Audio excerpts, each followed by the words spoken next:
রাধে রাধে বন্ধুরা, আজকে আমি তোমাদের আমার দার্জিলিং ভ্রমণের দ্বিতীয় দিনের গল্প শোনাবো। এই যে ভিউজটা দেখছো, এটা কিন্তু আমাদের গ্লাস উইন্ডো দিয়ে দেখা যায়, কিন্তু সেদিন রোদ ছিল না, তাই খুব ভালো ভিউ পাইনি। যাই হোক, সকাল সকাল রেডি হয়ে বেরিয়ে পড়লাম। প্রথমে ম্যাল ঘুরলাম, ম্যাল থেকে 1 কাপ চা খেলাম, ভীষণ খারাপ খেতে। তারপরেই ড্রাইভার দাদা আমাদেরকে নিয়ে চলে গেল পিস পাগোডা জাপানিজ টেম্পল দেখতে। এর সৌন্দর্য আর ওই কুয়াশা মাখা দিনে যাত্রাপথ, মানে এটা বর্ণনা করার বাইরে। তারপরে আমরা চলে গেলাম, আমাদের নেক্সট ডেস্টিনেশন হচ্ছে রক গার্ডেন। রক গার্ডেনটা ঠিক যাওয়ার রাস্তাটা এত অসাধারণ, এক হচ্ছে দুপাশে চা বাগান, আর লোকাল যে আমরা অফবিট ফিলিংটা পেতে চাই, সেই ফিলিংটা মানে এই রাস্তা ধরে যদি তুমি হেঁটেও যাও, মানে অসাধারণ লাগবে। মানে এই লোকাল মানুষজন, বাড়িঘর খুব সুন্দর।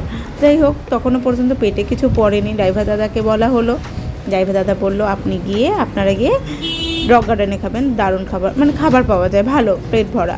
তো গিয়ে দেখলাম সেই ম্যাগি, থুকপা, অমলেট, ডিম টোস্ট এগুলো তো যদিও পেট ভরার নয়, তো আমরা খুঁজছিলাম আরও অন্য কিছু। এখানেই পেয়ে যাই ছোলে ভাটুরে, বেশ ভালো খেতে, 40 টাকায় 2 পিস, পেট ভরার মতন। আমরা ঘুরেছি পুরো রক গার্ডেন, দারুণ সুন্দর, মানে অসাধারণ একটা জায়গা। আর বয়স্ক মানুষ বা যে কোনো অনেকেরই ভার্টিগো থাকে, তো তারা সবাই ডেস্ক নিয়ে যেতে পারে। তাদের সুন্দর বসার ব্যবস্থা আছে, খুব সুন্দর। আর এটা হচ্ছে অরেঞ্জ ভ্যালি টি গার্ডেনের। আর রক গার্ডেন থেকে ফেরার পথে রাস্তার ওপরেই এই অরেঞ্জ ভ্যালি টি গার্ডেন আছে, গাড়ি দাঁড় করিয়ে সবাই ঢুকছে, কোনো প্রবেশ মূল্য নেই। উল্টো দিকে একটা চায়ের দোকান আছে, সেখান থেকে আমরা চা খেয়েছি, দুর্দান্ত খেতে ছিল চাটা। তারপরে চলে এলাম বাতাসিয়া লুপ, আমাদের সবার প্রিয়। এখান থেকে সুন্দর কাঞ্চনজঙ্ঘা দেখতে পাওয়া যায়, কিন্তু দেখতেই পাচ্ছ দিনটা কেমন মেঘাচ্ছন্ন, তাই কাঞ্চনজঙ্ঘা দেখেনি। আমরা টয় ট্রেন দেখেছি, তার সাথে অনেক ছবিও তুলে আমরা সেখান থেকে বেরিয়ে পড়ি। ডালি মনস্ট্রি করোনার জন্য বন্ধ ছিল, তাই ডালি মনস্ট্রি দেখতে পাইনি। দিয়ে আমরা চলে যাই রোপওয়ের কাছে। জিন নর্গে রকসহ তখনও বেশ কয়েকটা জায়গা দেখা বাকি, তাই দাদা বারবার বলেছিল যে লাইনে দাঁড়ানোর দরকার নেই, আপনারা সামনে থেকে দেখি চলে আসবেন। কিন্তু এত বিখ্যাত রোপওয়ে আমি চড়বো না, তা আবার হয় গিয়ে গল্প শোনাবো কী করে।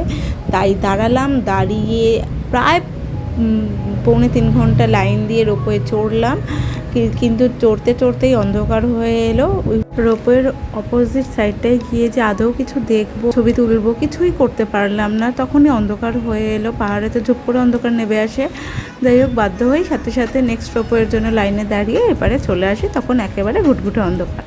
তো নেবেই ড্রাইভার দাদা বেশ রাগ করে, খুব ভালো ড্রাইভার দাদাটা ছিল। ওনারা বলেন আপনাদেরই তো কতগুলো স্পট মিস হয়ে গেল, অ্যাডভেঞ্চার পিছু ছাড়ার নয়। তাই মাঝ আকাশে তখন রোপওয়েটা দুম করে বন্ধ হয়ে যায়, বেশ 3-4 মিনিট পর চালু হয়, সেও এক অন্যরকম অভিজ্ঞতা। বেশ বকাঝকা করতে করতে দাদা আমাদের ম্যালে ড্রপ করে দেয়। সেখান থেকে আমরা গ্লিনারিজে ইভিনিং স্ন্যাক্সটা খাই, দিয়ে ম্যালে কিছুক্ষণ কাটিয়ে যেদিন আমরা খাবার নিয়েছিলাম মহাকাল রেস্টুরেন্ট থেকে, দিন পেটে ভাত পড়েনি, তাই ভাত প্যাক করিয়ে একটু রাস্তা এদিক ওদিক অন্ধকারে হেঁটে হোটেলে ফিরে আসি।